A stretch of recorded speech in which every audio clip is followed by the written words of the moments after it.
I watch a film every other day, and today I watched the movie streaming on Prime Video called What's the Big Deal About Marriage? Once I even saw that title, I said, oh, let's get into that because I'm very curious to see what this filmmaker does with this theme.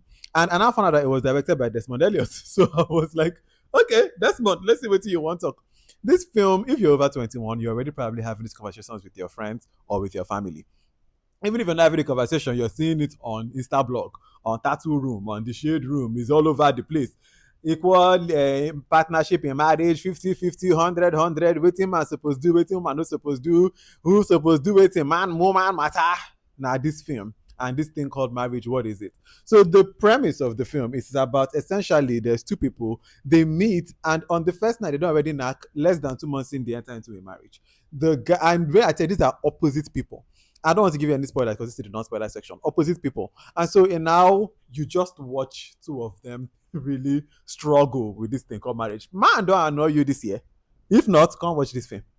Woman, don't annoy you this year. If not, come watch this film. This film is literally like just man child meets woman child, and let's just have two grown kids clunking their way around this thing called marriage. That is what this film is. Although I would say, like with film, right, with everything, when you go into it, you also bring yourself into it.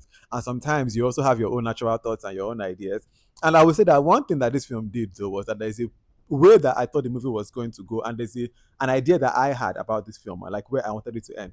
But where the film now ends up is a place that I was like, oh, interesting. And it did kind of like give me a different perspective or an additional perspective to this topic about marriage. So I would say that in that way, it was it was effective in what it was trying to do. I'm trying not to give you any spoilers here.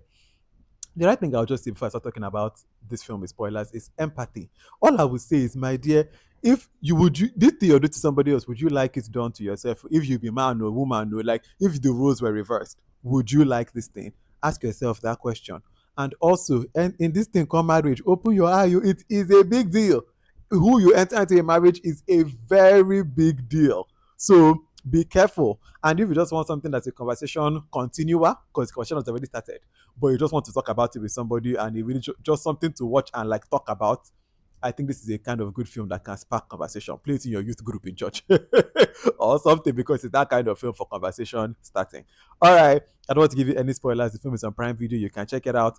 Now, if you've watched it and you're ready to come and talk about this with spoilers with me, then let's start talking about this with spoilers. Spoilers ahead. Let us go. So, starting off with the character of Yomi, played by Efa Iwara. When I tell you that, okay, before you married, it's all this love, every day will feel like a honeymoon, it feel like a vacation, can you come.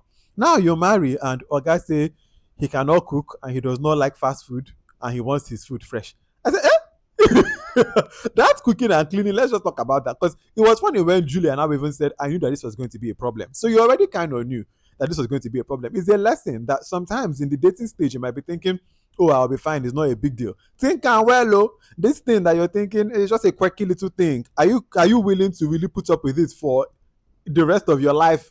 Essentially, think and well, because the cooking at first, I'm sure, was all jokes until you now see that this boy really wants a housemaid. There's a moment where he now says, do I need to list about your duties as a wife? Clear the table, do the dishes, clean the house, do the laundry, do the cooking. Is that too much to ask? And she says, then you should have married a house girl. Simple as that. I was like, this Yomi de craze. So, ah, but then the thing is, I was so like against Yomi, and I was like, Yomi the craze. Yomi is a man child. Gosh, like what kind of person is this? And then Julia started to display her own. When Julia now said, I use my money for whatever pleases me, but your money is our money. And then Yomi is like, you can help me out. You make more money than I do. And then she now goes, it doesn't matter. You're the man of the house. I was like, this is not that. This not Instagram. This not TikTok. This not all those, the man, woman, the man should do 50, 50, 60, 70. What I just feel like, and what this movie kind of say, find who is compatible with you. If you're a person that is looking for a traditional woman, go and find them. There are traditional women, there are traditional men. Go and find that one. If you're looking for who can sponsor your lifestyle, go and find that one. Look at my business people wey no fit do wetin you want them to do. Do you know what I'm talking about? And you just have to find someone that's compatible with you. And that will really solve so many issues. And that's what I think these two people really found, that they really entered this based on just an attraction, body they hurt them, promises made. But the core of two of you are so different. And of course, so much of this comes back to the essential people we need to talk about, the parents. Because when we now see the parents, let's talk about what Yomi's mother tells Julia, where she says to Julia, treat your man like the king and forget about yourself. And that woman too, like from the beginning of the film self, where she comes to Yomi's door and she's like, food is ready, come and eat so that I can wash your plate and then go to the office, go to work. I said, this is a grown man, I cannot wash his plate. And then when she even goes to the table with the two men and she has brought the food, and then the husband is like, oh, I thought that I was eating akara and pap. And she was like, well, I had to go to work. So I knew that it would be possible for me to do the thing and then come. And it's kind of like giving her a bit of flack. I'm like, this woman, at the end, when she get hypertension, I'm not surprised. Treat your man like the king and forget about yourself. She don't get hypertension.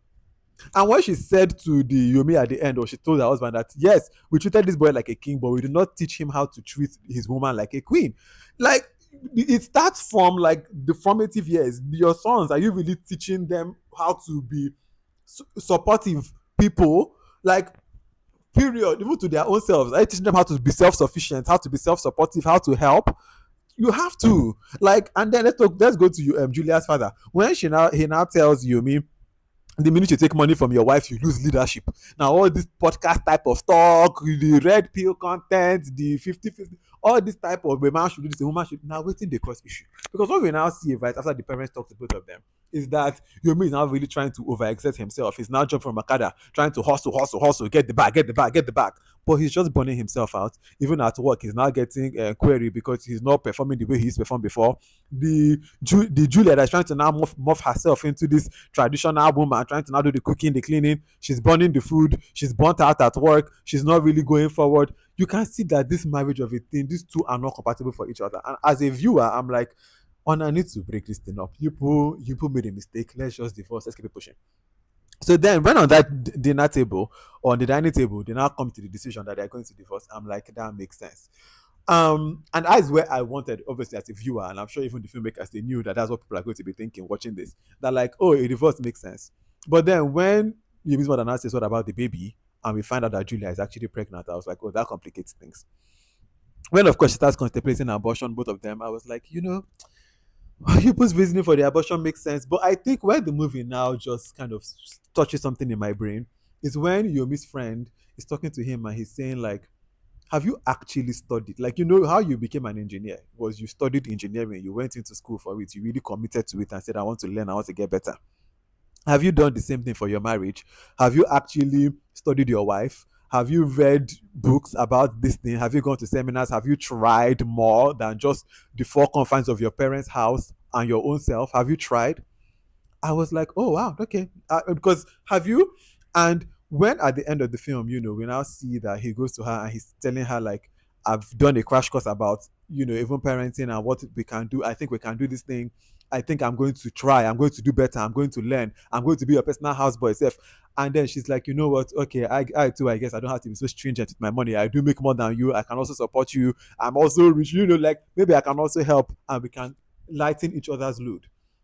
I said, aha, that is the message of the film, and it is a fantastic lesson. That if divorce, which is me, I wanted this film to end the way I thought it was going to end. But if that one is not an option, or so you know one do are you ready to compromise? Because marriage comes with compromise. And the only way if you want to avoid divorce is to really look at each other eye to eye and say, okay, I'm going to compromise. I'm going to give and I'm going to take. And we are going to do this equally. And until people in a marriage are willing to really meet each other at that point, it's not going to work. And I think that's what this film really tried to pass the message of. And I think it was done well. I'm very curious to know what you think about this movie if you've watched it. So please let me know in the comment section.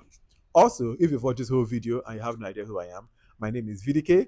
I make movie bingo cards, which you can find on my Substack, vdkfilmclub.substack.com, and I talk about films. This actually ended up being quite a nice film, and Desmond Elliott, good job to you and to everybody who was a part of making this film. All right, until the next film that I watch and the next video that I make, have a wonderful rest of your day. Bye.